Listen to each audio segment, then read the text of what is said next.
The Toyota LandCruiser died at the Finke River waterhole, with a sound I'll never forget. A grinding mechanical death rattle that cut through the desert silence like a gunshot. I stared at the steam billowing from under the hood, my stomach dropping as reality hit. We were 300 kilometers from Alice Springs, 40 kilometers from the nearest sealed road. Nothing but red dirt and spinifex grass, stretching endlessly in every direction. "That's it then," said Reg Fogarty, the 66-year-old grandfather who'd organized this Sunday drive to see some remote Aboriginal rock art. He switched off the engine and the desert quiet rushed in around us, oppressive, absolute, radiators gone. Claire Hockridge climbed out of the passenger seat, her face pale despite the harsh November sun. At 46, she was the practical one of our group, always prepared. But I could see the worry in her eyes as she surveyed our predicament. The waterhole beside us was little more than a muddy depression in the riverbed. Perhaps 20 meters across, surrounded by ghost gums and scattered boulders. It had seemed like such a peaceful spot when we'd stopped for lunch. I pulled out my mobile phone, already knowing what I'd find. No signal. Of course there wouldn't be. We'd lost coverage hours ago, somewhere between the Stewart Highway and this god-forsaken patch of the Northern Territory. The nearest homestead was Utopia Station, but even that was 30-odd kilometers away across country that would be treacherous on foot. "So what do we do?" Claire asked, voicing what we were all thinking. Reg popped the hood and peered at the engine, though we all knew he was no mechanic. Steam and the acrid smell of coolant filled the air. The heat pressed against my face like an open oven door. "Well, we can't fix her out here," he said, wiping his hands on his shirt and leaving dark streaks of oil and grime. "Someone's going to have to walk for help." "Walk?" I felt my mouth go dry, and not just from the heat. The temperature was already pushing 40 degrees, and it was only mid-morning. "How far?" "Utopia's maybe 30 kilometers southwest," Reg said, squinting at the horizon through the shimmering heat haze. "There's a bore somewhere between here and there. Saw it marked on the map." He pulled out a crumpled topographic chart, its edges already curling in the heat. "If we follow the old mining track, should be able to find it." I looked around at the desolate landscape, red dirt and rocky outcrops shimmering like water in the distance. 30 kilometers might as well have been 300. I was a city bloke, comfortable in my Perth office, not built for desert survival. My hands were soft from pushing papers, my feet unaccustomed to walking on anything rougher than carpet. But we had to do something. "We should all go together," I said, my voice sounding smaller than I intended. "Stay as a group." "No." Reg shook his head firmly, sweat already beading on his forehead. "Too risky. Someone should stay with the vehicle. First rule of being lost in the bush." He gestured at my light cotton shirt and walking shorts. "Besides, you're not dressed for that kind of walk." He was right. My clothes were fine for a day trip, but not for a desert trek. Claire at least had hiking boots and a wide-brimmed hat. I'd worn sandals, expecting nothing more strenuous than getting in and out of the car. My feet were already burning against the hot leather seats. "I'll stay," I decided, though every instinct screamed against being left alone in this vast emptiness. "You two are better equipped for walking." The words felt strange in my mouth, like I was sentencing myself to something I couldn't name. "I'll wait here. Try to signal any aircraft that might pass over." The discussion that followed felt surreal, like we were planning someone else's disaster. We divided our water with mathematical precision, 2 bottles for the walkers, 2 for me. The plastic was already warm to the touch, the water inside probably reaching dangerous temperatures within hours. There wasn't much food, just some crackers and dried fruit left over from lunch. The crackers were already soft from humidity, the fruit sticky with desert heat. We agreed that if help didn't come within 3 days, I should try to walk out myself, following their trail if I could find it in the shifting sand. By early afternoon, as the sun reached its merciless peak, Reg and Claire were ready to leave. The heat was already brutal, waves of it rising from the red earth like invisible flames. But they couldn't afford to wait. Every hour increased the danger of dehydration. "We'll send help as soon as we reach the station," Reg promised, shouldering his small backpack. The pack looked pathetically inadequate against the enormous landscape.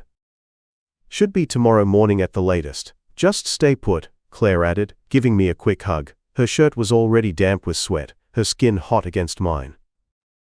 "Don't try to be a hero. We'll be back with the cavalry before you know it." I watched them disappear into the shimmering heat haze. Following the faint mining track that led southwest toward Utopia, their figures grew smaller and smaller, dark specks against the red earth. Then, nothing at all. The silence that settled over the waterhole was profound, broken only by the distant call of a crow and the whisper of hot wind through the ghost gums. The leaves rustled with a dry, papery sound that somehow made the heat feel more intense. I was alone. The first day crawled by with agonizing slowness. Each minute felt like an hour, each hour like a lifetime. I tried to stay positive, organizing my meager supplies with obsessive precision. 2 bottles of water, getting warmer by the minute, a handful of crackers that tasted like cardboard, some dried apricots that stuck to my teeth. A cigarette lighter that might be useful for signaling. The ghost gums provided some relief from the sun, but the heat was relentless. A living thing that pressed down on me from all sides. The air itself seemed to shimmer and dance, creating false horizons and phantom lakes. I rationed my water carefully, allowing myself small sips every hour. Each drop was precious, rolling across my tongue and disappearing into my parched tissues like water into sand. My lips were already starting to crack, tiny fissures that stung when I touched them. By evening, as the temperature finally began to drop, doubt started creeping in. What if Reg and Claire didn't make it to the station? What if they got lost, or collapsed from heat exhaustion? The desert was littered with the bones of people who'd made similar gambles and lost. I'd read the stories in newspapers back home, always with a kind of detached fascination. Now I was living one. I built a small signal fire as darkness fell, feeding it with dead branches from the ghost gums. The wood was bone dry, crackling and spitting as flames consumed it. The flames seemed pathetically small against the vast, star-filled sky. But it was something to do, some way to feel like I was taking action, rather than just waiting to die. The smoke rose straight up in the still air, a thin column that dissipated quickly in the darkness. The night brought blessed coolness, but also new terrors. Strange sounds echoed across the desert. The distant howl of dingoes, sending ice through my veins despite the dropping temperature. The rustle of something large moving through the scrub, branches snapping under unseen weight. Every shadow could hide a threat. My city-trained eyes couldn't distinguish between harmless vegetation and potential dangers. I dozed fitfully, starting awake at every noise. My body was stiff and sore from lying on the hard ground, sharp rocks pressed into my back and hip bones. Sand worked its way into my clothes, creating a gritty layer against my skin that made every movement uncomfortable. Dawn of the second day brought no relief, just the return of the crushing heat. The sun rose like a malevolent eye already burning at 7 in the morning. I scanned the horizon for any sign of a rescue vehicle, straining my ears for the sound of engines or aircraft. The silence was absolute, except for the buzz of flies that had found me during the night. They crawled across my face and hands, seeking moisture from my eyes and the corners of my mouth. Batting them away became an automatic reflex, a constant dance of irritation. By noon, with the sun directly overhead like a blowtorch, I began to understand the true horror of my situation. The heat was unlike anything I'd ever experienced in Perth. Not just uncomfortable, but genuinely dangerous. It sucked moisture from my lungs with every breath, making each inhalation feel like swallowing fire. It turned the metal surfaces of the Toyota too hot to touch. When I accidentally brushed against the door handle, it burned my palm, leaving a red welt that throbbed for hours. Even in the meager shade of the ghost gums, the temperature climbed well above 40 degrees. The air itself seemed hostile, shimmering with malevolent energy. My clothes stuck to my body with sweat that evaporated almost instantly, leaving salt stains that made my skin itch and burn. I tried to stay in whatever shade I could find, but the sun seemed to hunt me down, creeping around the trees as the day progressed, forcing me to constantly relocate. My lips were cracking deeper now, beginning to bleed, the metallic taste of blood mixed with the cotton dryness in my mouth. When I allowed myself a precious sip of water, it barely seemed to help. The liquid disappeared into my parched tissues instantly, providing only momentary relief before the thirst returned stronger than before. That afternoon, I thought I heard the distant drone of an aircraft. My heart pounded as I stumbled out into the open, waving my bright shirt above my head. shouting until my voice cracked, and my throat felt like sandpaper. But the sound faded without pause, might have been nothing more than wishful thinking or the buzz of insects. The disappointment was crushing, a physical weight in my chest. The sky remained empty, a harsh blue dome that seemed to mock my desperation. I collapsed back into the shade, my legs shaking with exhaustion and adrenaline crash. By the third morning, Reg and Claire had been gone for almost 48 hours. They should have reached help by now, should have sent rescue vehicles back along their trail. The fact that no help had come meant one of two things. Either they hadn't made it to safety, or they had, but somehow the rescuers couldn't find my location. Both possibilities were terrifying. I was completely alone at the waterhole now, and the reality of my situation was becoming undeniable. My 2 water bottles were less than half full, the plastic soft and warm in the brutal heat. My body was already showing signs of serious dehydration. Headaches that felt like ice picks behind my eyes, dizziness when I stood up too quickly, the world spinning in dangerous circles. A growing weakness in my limbs that made even simple movements exhausting. The crackers I'd tried to eat the night before had turned to sawdust in my mouth, impossible to swallow without precious water to wash them down. I forced myself to think clearly, to push down the panic that threatened to overwhelm rational thought. The waterhole itself was undrinkable. Stagnant, contaminated with algae that created a green film on the surface, probably crawling with bacteria that could kill me in a different, slower way than dehydration. But it was water. And if things got desperate enough, I shuddered at the thought but filed it away as a last resort, something I might need to consider when my bottled water ran out completely. The Toyota was both shelter and prison. Its metal shell provided some protection from the sun during the cooler morning and evening hours. But during the day it became an oven, the interior, temperature climbing to levels that could cook human flesh. I could only shelter inside for brief periods, grabbing supplies or trying to rest during the mercy of dawn and dusk. The rest of the time I huddled in whatever shade I could find. The ghost gums were my salvation, their sparse canopy providing just enough protection to keep me alive. I found myself talking to them, giving them names, apologizing when I broke off dead branches from my signal fire. That third day marked a turning point in my mental state. The initial shock and confusion were giving way to a grim determination. If Reg and Claire were dead, and I had to consider that possibility, then no one was coming to save me. I would have to save myself, or die trying. The thought was both terrifying and oddly liberating. I began to think more systematically about survival. How long could I last without rescue? The human body could survive 3 days without water under normal conditions, but this wasn't normal. The desert heat was an enemy that never slept, never tired, never showed mercy. Every minute in this furnace was stealing moisture from my cells, bringing me closer to the point where my organs would begin shutting down. I knew the signs from documentaries I'd watched in air-conditioned comfort back home. First, the headaches and dizziness. Then the decrease in urine production, the body desperately conserving every drop, eventually delirium, organ failure, death. The timeline was accelerated by the heat, compressed into days rather than weeks. The nights were becoming as important as the days. That was when I could move around without the sun trying to kill me, when I could think more clearly and plan my next moves. I expanded my signal fire, carefully arranging rocks to spell out help in letters large enough to be seen from the air. Each stone was chosen deliberately, positioned with mathematical precision. I practiced different ways to attract attention should an aircraft appear. Bright clothing to wave as flags. Reflective surfaces to create signal mirrors.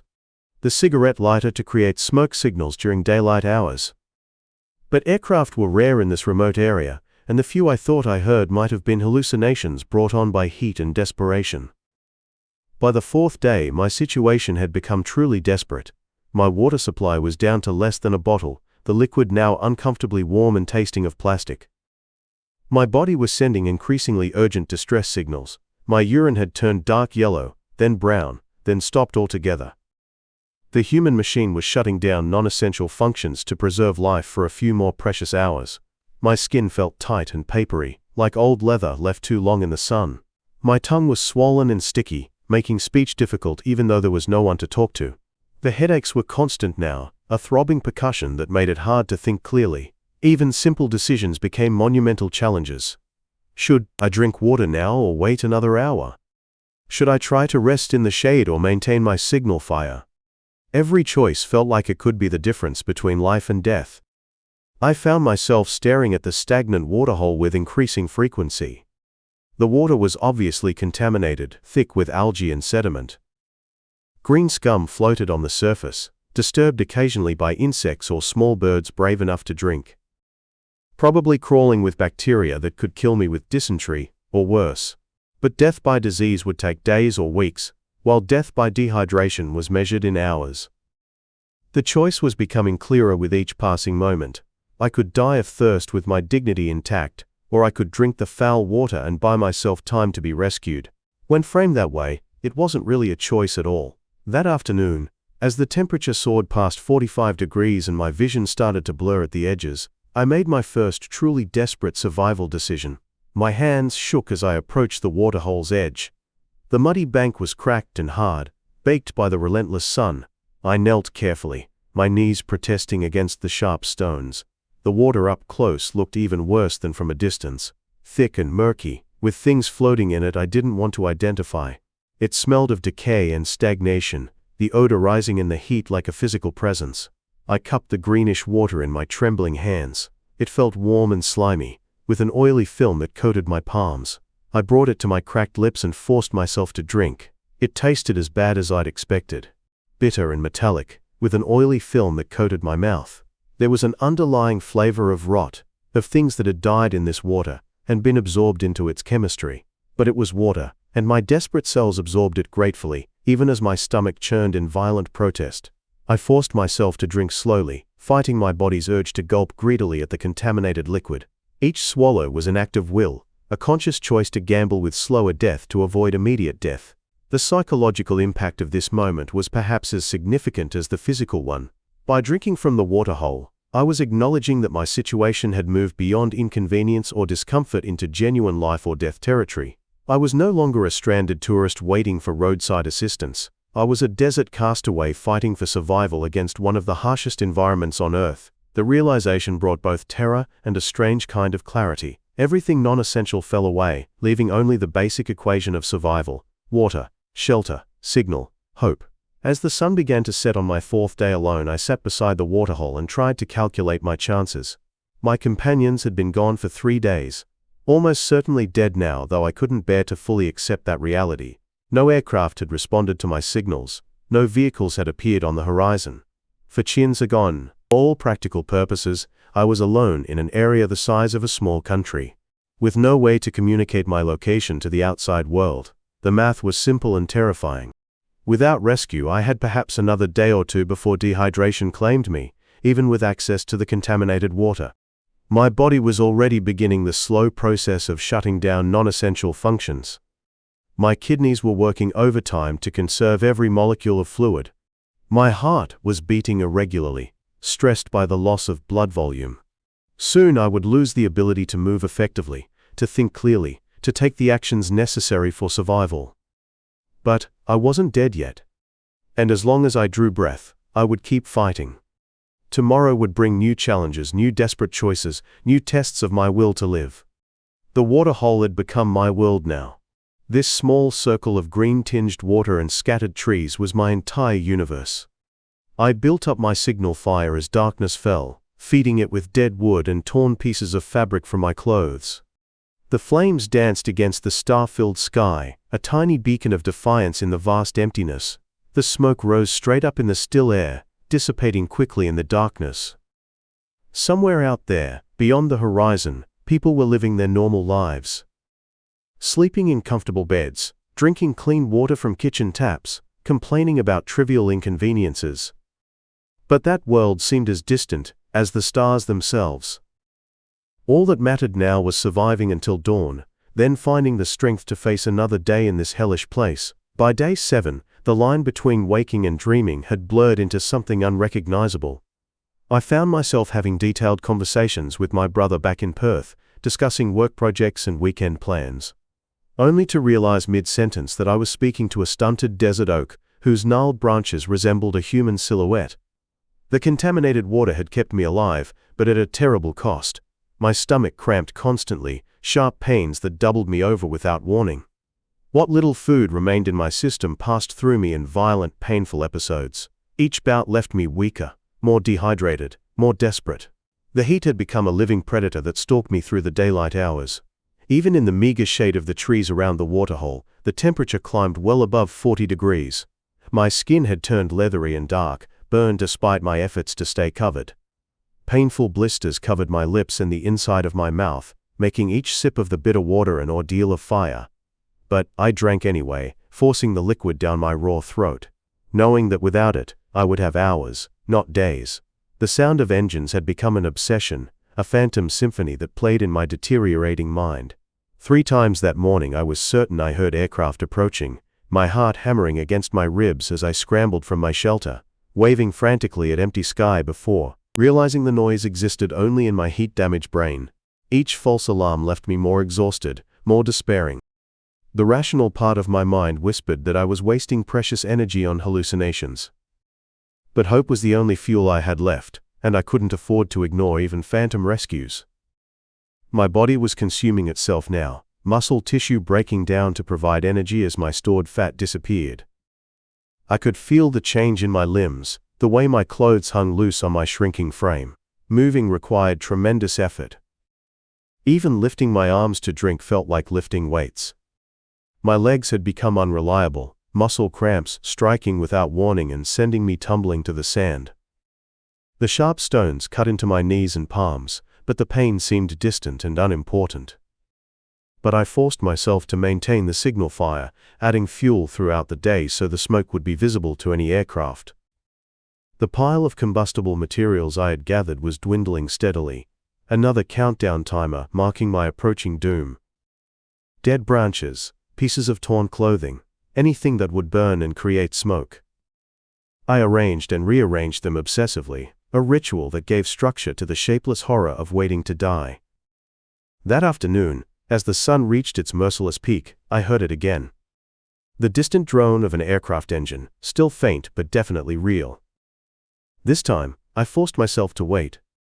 To listen carefully to verify that the sound was real and growing closer before I wasted energy on signaling. My hands shook as I crouched beside my signal fire, ready to add green leaves and damp debris. The noise persisted, definitely approaching from the east. Growing louder with each passing second.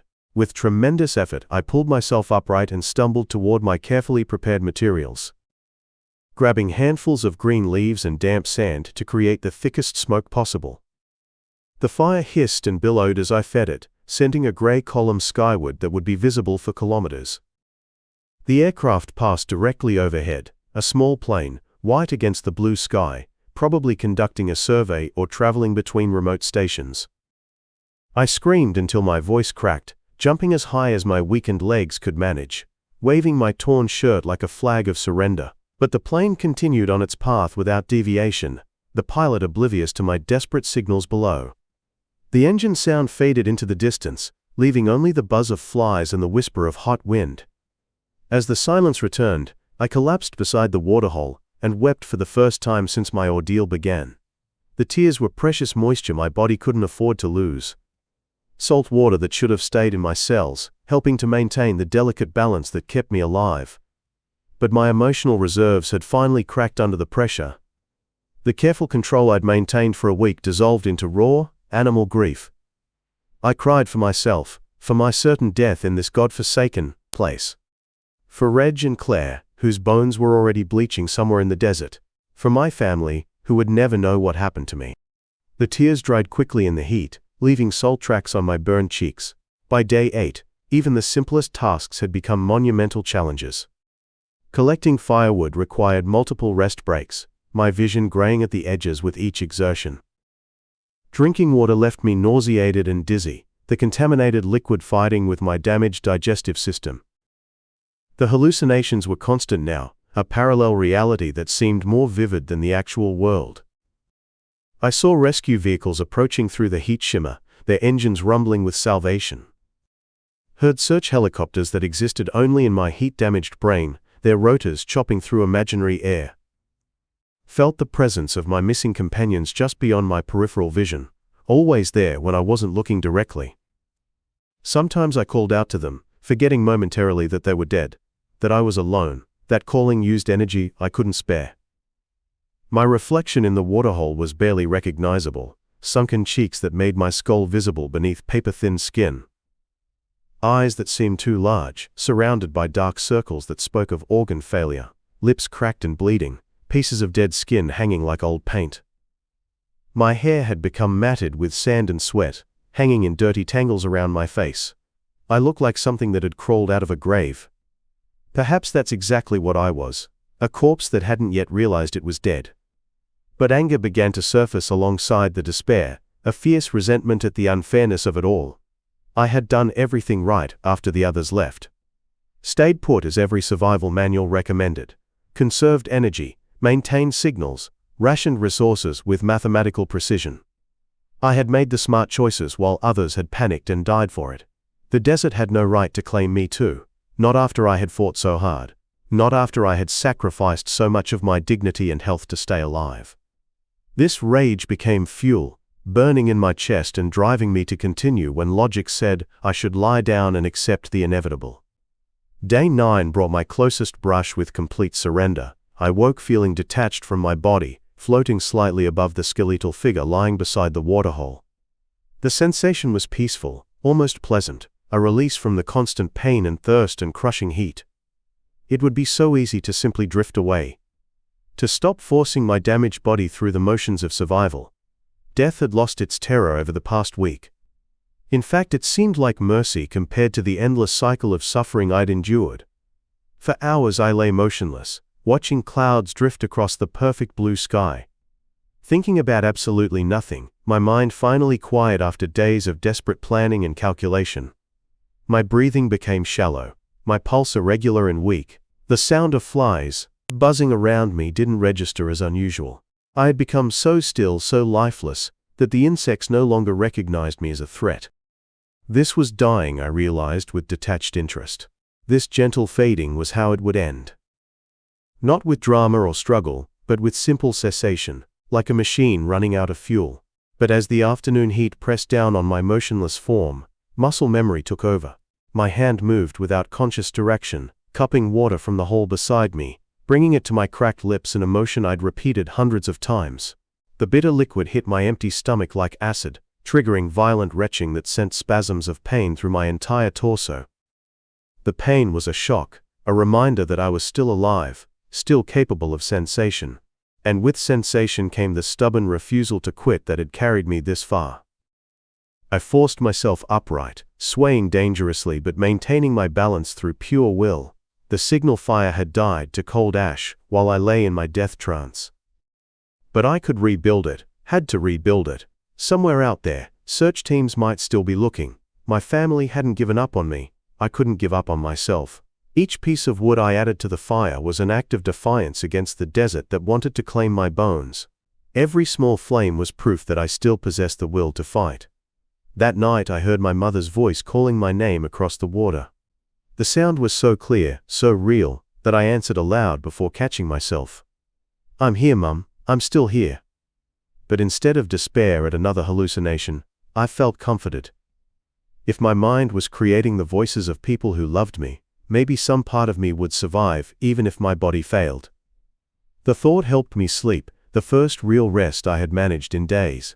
My dreams were filled with cool water and soft beds, with faces of people who cared whether I lived or died. Day 10 brought an unexpected discovery that would prove crucial to my survival. While exploring the area around the waterhole for anything I might have missed, moving slowly to conserve energy, I found a small depression in the rocks. Hidden in shadow, invisible unless you were looking from exactly the right angle. It had collected and concentrated rainwater from the previous week's brief shower. The water was cleaner than the main waterhole, free of the algae and debris that made each drink a gamble with food poisoning. Clear and relatively fresh, though still warm from the heat. I rationed it carefully, allowing myself only small sips. But the psychological effect was enormous, a reminder that survival sometimes rewarded persistence with small miracles. Clean water meant I might last longer, might buy myself precious additional days for rescue to arrive. More importantly, the discovery rekindled my analytical thinking. If I had missed this small cache of water, what else might be hidden in the area? I began a systematic search of every rock formation, every tree hollow, every depression in the ground.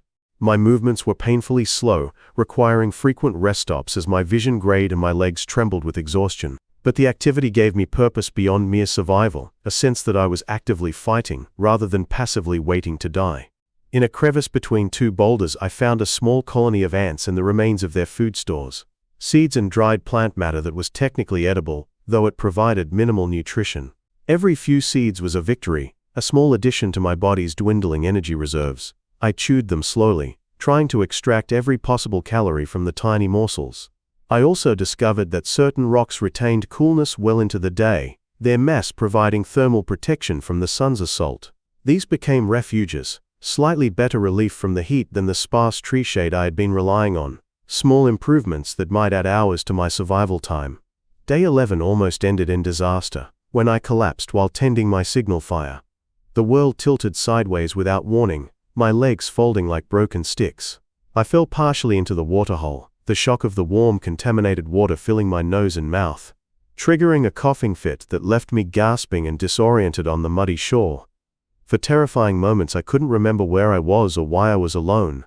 The confusion was complete, my heat-damaged brain unable to process basic information.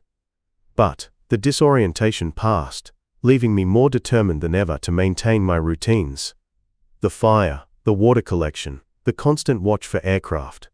These rituals were all that separated me from complete mental breakdown. They provided structure in a world that had become chaos, purpose in a situation that seemed meaningless. My body had adapted in strange ways to the extreme conditions. I no longer sweated. There wasn't enough fluid left for that luxury. My urine had become dark amber, appearing only once or twice a day in tiny amounts that spoke of kidney distress.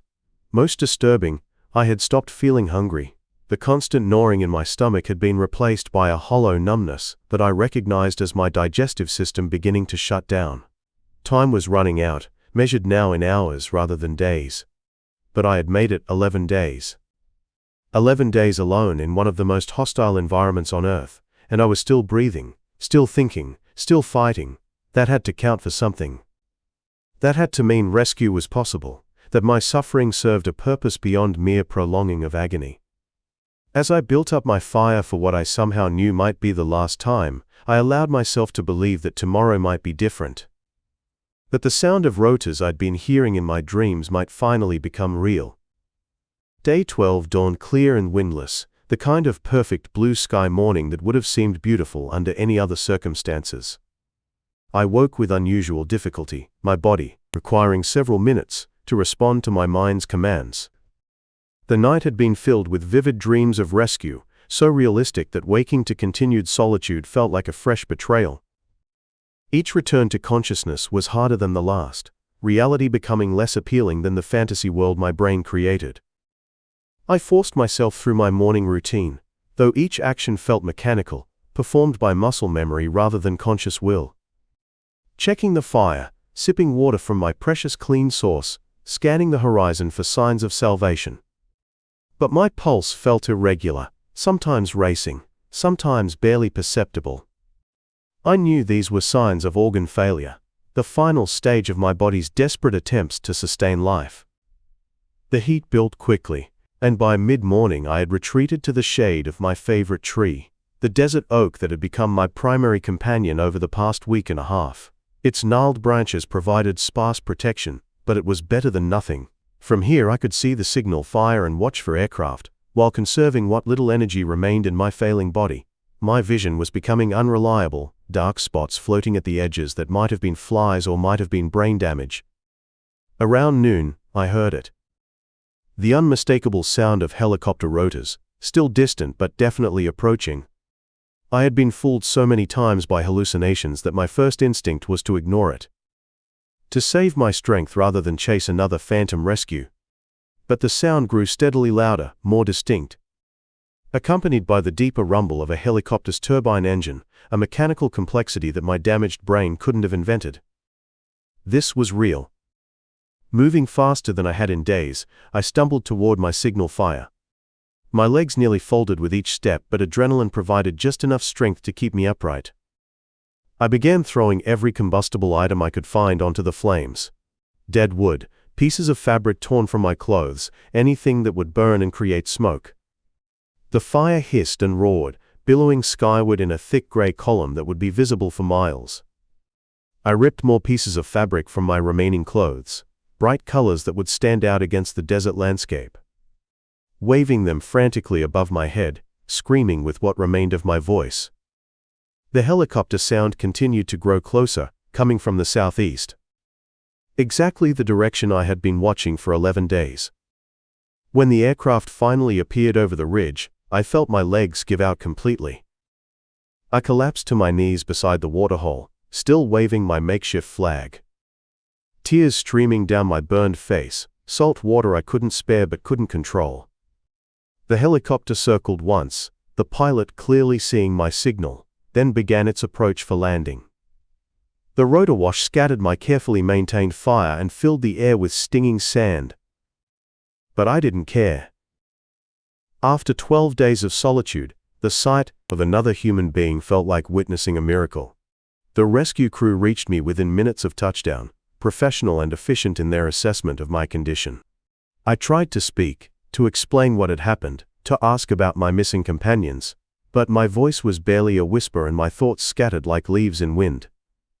Strong hands lifted me onto a stretcher, gentle voices assured me that I was safe, that medical help was moments away.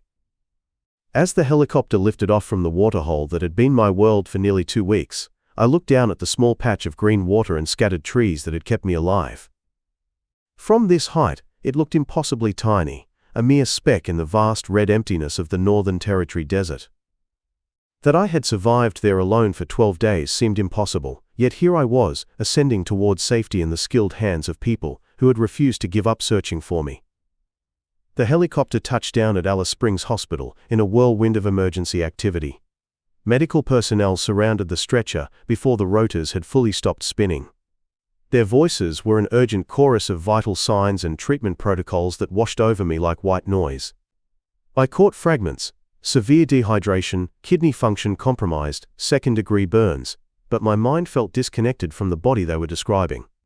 The harsh fluorescent lights of the emergency room made me squint after nearly 2 weeks under the brutal desert sun. The sudden cacophony of voices, equipment beeps, and rushing footsteps overwhelmed senses that had grown accustomed to profound silence.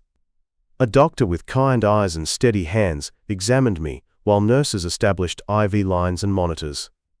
The cool liquid flowing into my veins felt like the most precious gift imaginable. Each drop was a small miracle restoring what the desert had stolen. I tried again to speak, to ask the questions that had been building in my throat during the helicopter ride. But my voice emerged as little more than a croak, my throat raw from screaming at phantom aircraft and drinking contaminated water. The medical team worked around my urgency with practiced efficiency, stabilizing my condition before addressing my desperate need for information. When I was finally coherent enough to be understood, the first word I managed to whisper was Claire, then Reg. The doctor's expression shifted almost imperceptibly, a slight tightening around the eyes that my heightened senses immediately detected. A police officer had been waiting quietly in the corner of the treatment room. At the doctor's nod, he approached my bedside with the careful deliberation of someone bearing devastating news. "Mate," he said gently, "we need to talk about your companions when you're ready." His voice carried the weight of tragedy, confirmation of what I already feared. "But first, you need to focus on getting better. You've been through an incredible ordeal, and your body needs time to recover." But I could read the truth in his avoidance, in the way the medical staff had grown quieter when I mentioned the other names. The knowledge settled into my chest like a physical weight, even before the words were spoken. They hadn't made it. Claire and Reg, who had left the waterhole with such determination to find help, who had promised to send rescue back for me, they were gone. The guilt hit me immediately, a crushing wave that made the monitors beep frantically as my heart rate spiked. Why me? Why was I the one who had chosen to stay behind, the one who had survived when they had perished, trying to save us all? The police officer eventually confirmed what I already knew. Search teams had found their bodies miles from the waterhole, overcome by heat exhaustion and dehydration. They had died trying to walk to safety across impossible terrain, carrying water that had run out long before they reached help. The official investigation would take time, he explained, but initial evidence suggested they had become disoriented in the desert heat. Wandering in circles before succumbing to the elements, there would be questions for me to answer, statements to give, but not today. Today was for healing, for letting my battered body remember what it meant to be properly hydrated and protected from the sun. Over the following days in the hospital, as IV fluids slowly restored my kidney function and medications eased the burning pain of my sun-damaged skin, I found myself surrounded by a different kind of chaos. News crews had gotten word of the story. Sole survivor of desert tragedy, man survives 12 days alone in Outback, and my room became a fortress under siege. Hospital security kept the reporters at bay, but I could hear them in the corridors. Their urgent voices discussing my ordeal as if I were a character in a story, rather than a person trying to process unimaginable loss. The world wanted to know how I had survived, what secret strength had carried me through when others had died. But I had no answers that would satisfy them, no inspiring wisdom to share. I had survived through stubbornness and contaminated water, through hallucinations and the decision to drink from a stagnant hole rather than die with dignity. My family arrived from Perth, my wife's tear-streaked face the first familiar sight that felt truly real since the rescue. But even their presence couldn't penetrate the strange bubble of disconnection that had settled around me. I found myself describing the waterhole in clinical detail, the number of liters I estimated it contained, the types of vegetation that provided shade, the flight patterns of the birds that had kept me company. While struggling to access the emotions that should have accompanied such an extraordinary experience, the investigators were respectful but thorough. They needed to understand every decision made by our group, every factor that had led to the tragedy. I recounted the story repeatedly. The vehicle breakdown, the decision to split up, my choice to remain at the water source while Claire and Reg attempted to walk for help, each telling reinforced my growing conviction that I had somehow failed them, that a different decision might have saved all 3 lives. The investigators assured me that I had made the correct choice, that staying with water was textbook survival strategy. But logic couldn't penetrate the survivor's guilt that had taken root in my chest like a malignant growth. The media attention intensified as my story spread beyond Australia. International news outlets picked up the tale of the man who survived 12 days in one of the world's most hostile environments. They wanted exclusive interviews, book deals, movie rights. Hospital staff fielded dozens of calls daily, while I lay in my bed feeling like a specimen under glass. The world was fascinated by my survival, but I could think only of Claire and Reg, whose deaths had become footnotes to my miraculous rescue. When I was finally discharged after a week of intensive treatment, the outside world felt alien and overwhelming. My wife drove me home to Perth, but the familiar streets seemed to belong to someone else's life. The suburban landscape, with its neat gardens and reliable water supply, struck me as almost absurdly abundant after the harsh economy of the desert. Every tap I turned, every cool drink I poured, reminded me of those 12 days when water was more precious than gold. My house felt like a museum of my former life. Mail had piled up, plants had died, food had spoiled in the refrigerator, all the small catastrophes of normal life that seemed trivial after facing actual death. I moved through the rooms like a ghost, touching familiar objects that felt foreign beneath my still tender fingertips. The soft comfort of my own bed, which should have been a relief after sleeping on rocky ground, instead made sleep impossible. I found myself lying awake, listening to the silence and finding it wrong somehow. Lacking the subtle night sounds of the desert that had become my lullabies during those long, terrifying nights. The nightmares, when they came, were not of the waterhole or the searing heat, or the hallucinations of rescue that never came. Instead, I dreamed of Claire and Reg walking endlessly across red sand, calling my name, asking why I hadn't come with them. I would wake with my heart pounding, sheets soaked in sweat, and have to remind myself that I was safe, that I was home, that the ordeal was over. But it didn't feel over.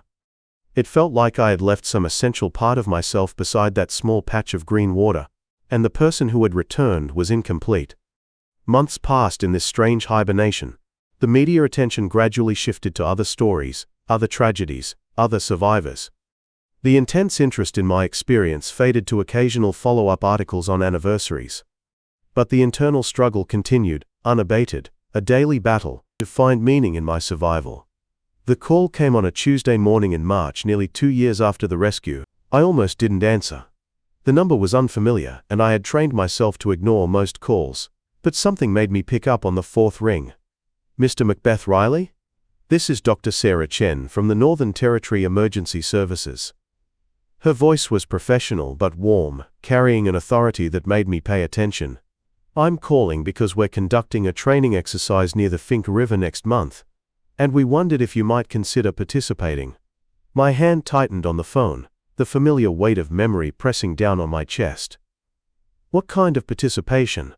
We're training search and rescue teams on desert survival scenarios, she explained. Your experience? Well, it could be invaluable for helping our people understand what survivors go through. The pause stretched between us, filled with implications I wasn't ready to consider. I know it's a lot to ask. The conversation was brief. I said I would think about it, took down the details and hung up with shaking hands. The idea of returning to that place seemed impossible, ridiculous, potentially devastating. But something about it wouldn't leave me alone. A persistent whisper that maybe my suffering could serve some purpose beyond my own tormented existence. For days, I turned the possibility over in my mind like a stone I couldn't put down. The rational part of me recoiled from the suggestion. Why would I voluntarily return to the site of my greatest trauma? Why risk undoing whatever fragile progress I had made in learning to live with the memories? But another voice, quieter but persistent, whispered different questions. What if I could help prevent others from making the same mistakes? What if my survival could serve some purpose beyond my own guilty existence? The guilt I carried wasn't just about surviving when my friends hadn't.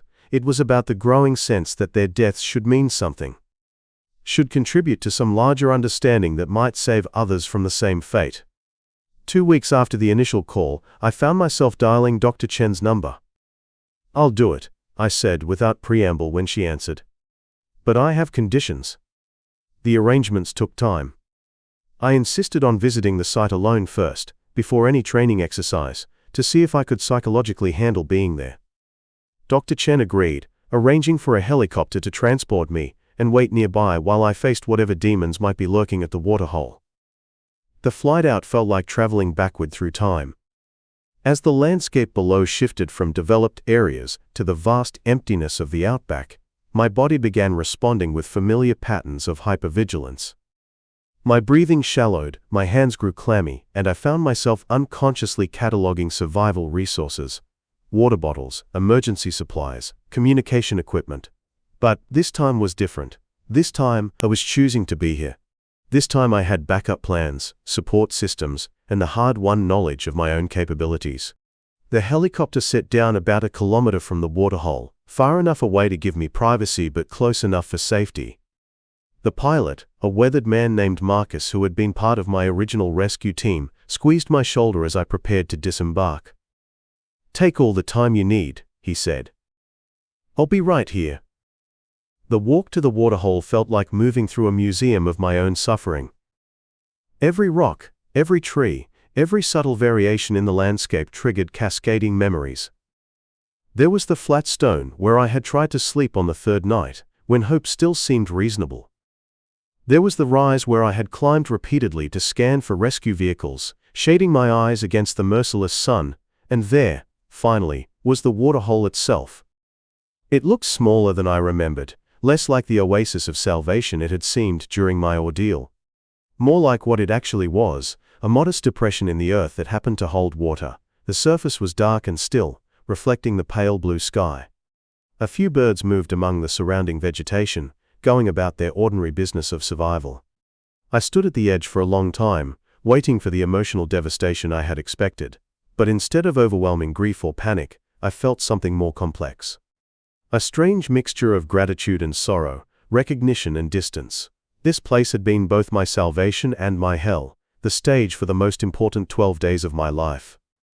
Sitting down in the shade where I had spent so many delirious hours, I closed my eyes and let the memories flow without resistance. For the first time since the rescue, I didn't try to control or minimize them. I let myself feel the full weight of those 12 days, the terror, the hope, the despair, the small victories. The grinding persistence that had kept me alive when everything logical suggested I should give up. Opening my eyes, I realized something had shifted. The place still held pain, but it no longer held power over me. I had survived not just the 12 days but the 2 years of aftermath. I pulled out my phone and called Dr. Chen. "I can do the training," I said, "but I want to do it right." The exercise took place 6 weeks later. I worked with the rescue teams for 3 days, sharing my experience in carefully structured sessions. I talked about the critical importance of staying with disabled vehicles, about the deadly optimism that convinced people they could walk to safety across distances that would kill them. I described the psychological phases of extended survival situations, the way hope and despair cycled like weather systems. The importance of maintaining routines and small goals when larger purposes seemed pointless. Most importantly, I helped them understand what survivors needed in those first moments of rescue. Not just medical attention, but recognition of what they had endured, validation of their struggle, and patience with the complex emotions that accompanied salvation. The rescue workers listened with the intensity of people whose lives might depend on understanding every detail. They asked thoughtful questions, took careful notes, and thanked me with a gravity that suggested they truly grasped the value of what I was sharing. On the final evening, as the training concluded, I found myself back at the waterhole one last time. This visit felt different, less like confronting a haunted place, and more like visiting an old teacher. The water reflected the evening sky, painted in shades of orange and purple that I had learned to associate with the end of another day survived. I thought about my companions, Claire and Reg, and felt the familiar ache of their absence, but for the first time, the grief was accompanied by something like peace. Their deaths would always be tragic, always carry the weight of what might have been. But their story, combined with my survival, had become something that could help others. The training I had just completed might save lives, might prevent other families from experiencing the devastation mine had endured.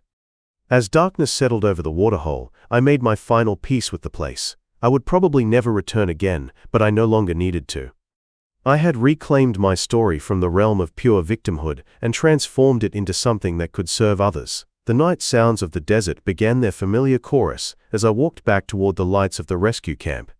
Tomorrow I would return to my life in town, but I would carry this place with me differently now, not as a wound that wouldn't heal, but as a reminder of my own resilience. A testament to the possibility of finding meaning even in the most devastating experiences. The waterhole had taken nearly everything from me, but it had also revealed resources I never knew I possessed. In the end, that knowledge felt like enough to build a life on.